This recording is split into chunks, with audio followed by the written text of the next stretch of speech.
Time to go to battle. Time to go to a peat battle. It's Bruichladdich against Bunnahabhain. Guys, pour yourself a drink, strap yourself in, get ready for this mammoth peat bomb battle. Let's see how we get on with these two.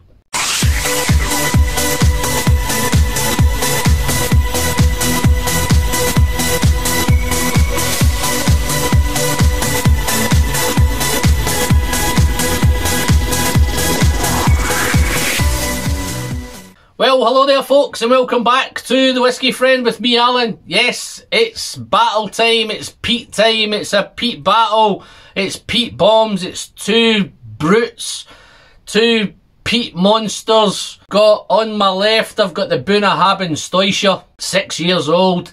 It was distilled in 2013, first fill bourbon, heavily peated, and it's coming in at a whopping 59.7 ABV. And on my right hand side, in the blue corner, we have the Octomore 7.3.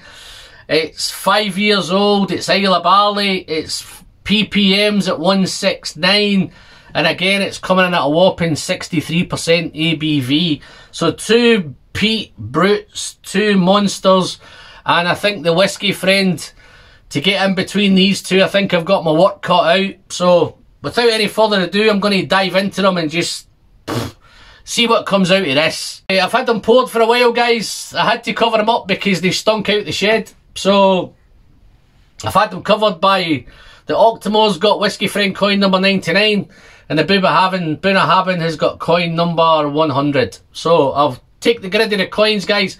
I just want to get into these two monsters. Let them fight it out. Is it a fair fight? Is it not a fair fight? Let's find out. So, I'm going to nose the Bunnahabhain first. So, the Bunnahabhain, colour-wise, the Bunna's a little bit lighter.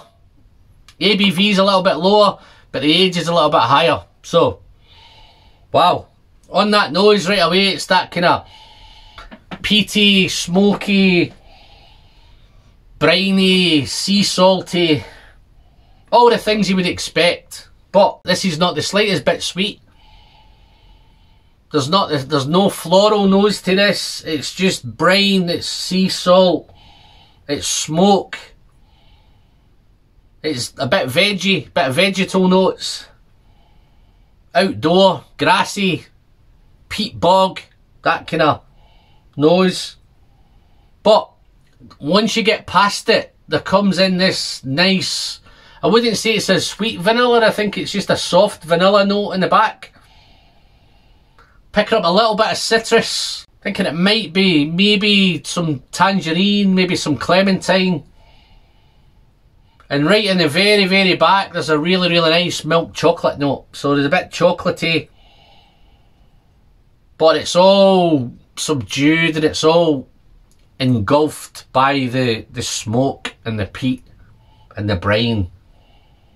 Not picking up much of the ABV on the nose. It's a really, really nice, easy, I can get my nose right in there. So that 59.9, it's the Whiskey Barrel single cask. So yeah, £55 a bottle. Real nice nose. But it's, just to backtrack, it's veggie, it's salty, it's briny, it's peaty, it's smoky, and it has that nice little bit of chocolate and vanilla at the back end of the nose. So let's move on to this other bugger, this other bad boy, this Octomore. Everybody keeps going on about Octomore. So let's dive in. I have had a couple of Octomores in the past. This is my first 7.3. Again, I can get my nose straight into this one, but straight away with this one, this is fruitier. So if you like the fruity, peaty whiskies, then Octomore's your thing. If you want a bit more briny and a bit more veggie and a bit more smoky, then the Bunnahabhain seems to be on the nose we're at in a minute. But nose-wise, it's beautiful apple, pear, definitely some orchard fruits in this one. So it's fruitier straight off, but there's a really, really nice, I think it's maybe some toffee, or maybe even it's coffee, maybe a bit of coffee in there, picking up a coffee note. It's just balanced in nicely. It's sweet. This is sweeter on the nose. Some citrus. I think it might be maybe even some grapefruit. Real citrusy fruits. But those apples and pears are in there as well. So this is definitely fruitier on the nose. Don't get me wrong, guys, the smoke's there. The Bunna's smokier on the nose. The Bruichladdich, the Octomore. Wow. Tough to split the noses, guys. They're very close on the nose. They've got different things going on, but both got equally nice noses. Let's find out if they taste any different. I think I'll start with the Bunna to my left. Wow. Real nice.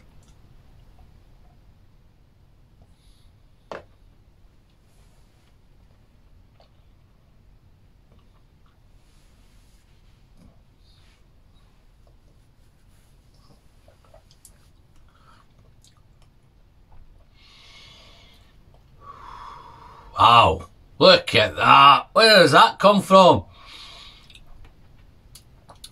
The nose was so friendly, so inviting, so engaging.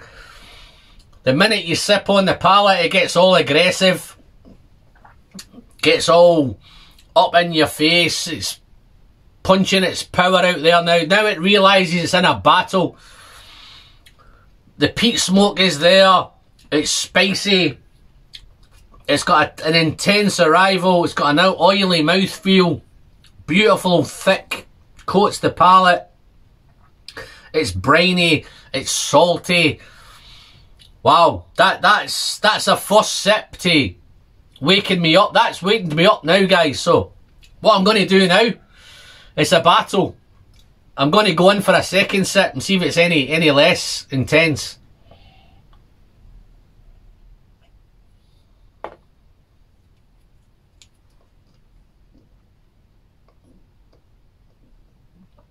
Okay, it's dry, it's spicy, there's no fruit whatsoever.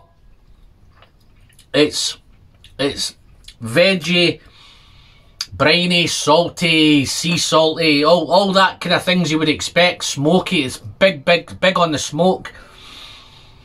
But as that second sip goes in and you get through it, it becomes easier. It's not as intense on the second sip. Palate's acclimatised, I think, but it comes in this beautiful kind of milk chocolate note and that little bit of vanilla in the background, and it's still citrusy. So I'm thinking maybe tangerine, maybe clementine, but it's all about the smoke. It's all about it's big on the smoke. I know it's heavily smoked. It's oily. It's bonfire smoke.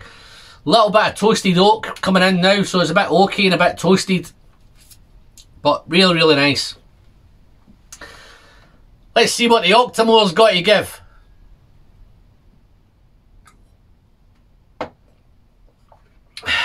Wish me luck, folks. Down the hatch.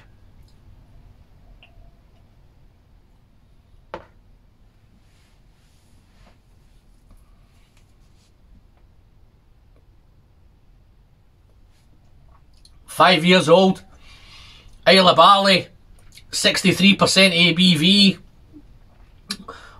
ppm's 169, £140 plus a bottle. Is it worth it? Wow. Wonderful. Wow. Guys, oily, thick, mouthfeel, drying on arrival, but it's fruitier. It's sweeter. Those apples, pears, maybe even some apricot there. It's a little bit sour on arrival, so it's got a sour bitter note. I think it's definitely that grapefruit citrus. I thought it was kind of orangey, lemony on the, but it's definitely a bit more grapefruit. Wow, let me try a second sip of this. I think the Bunna was a wee bit more intense. Wow, so easy. At 63 I was expecting a big massive power, but it's so easy to drink. Let me just try this second sip.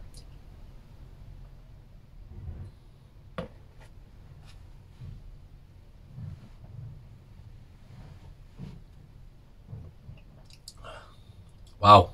Salty, briny, smoky.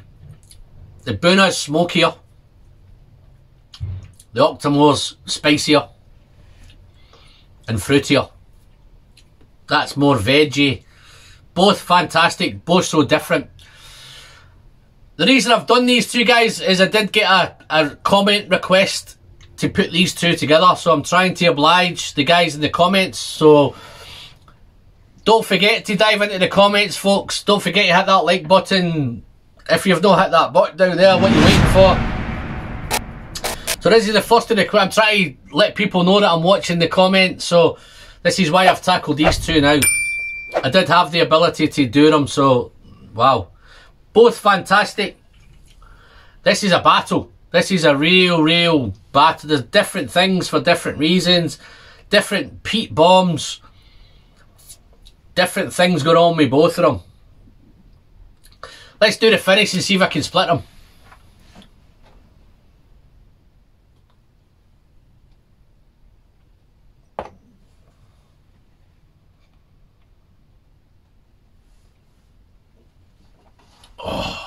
Oh, you Bunnahabhain.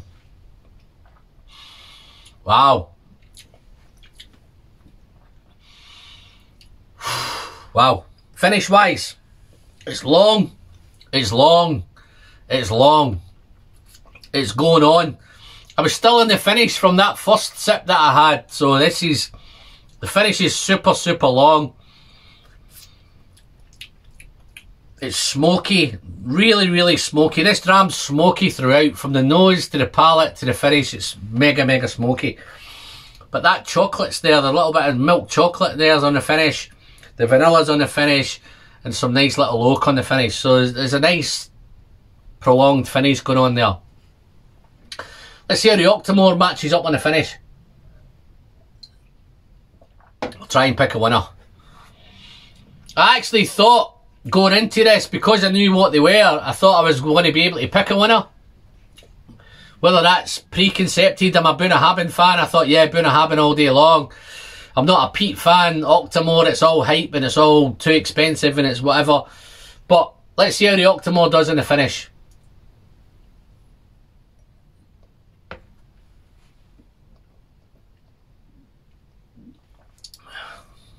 Wow.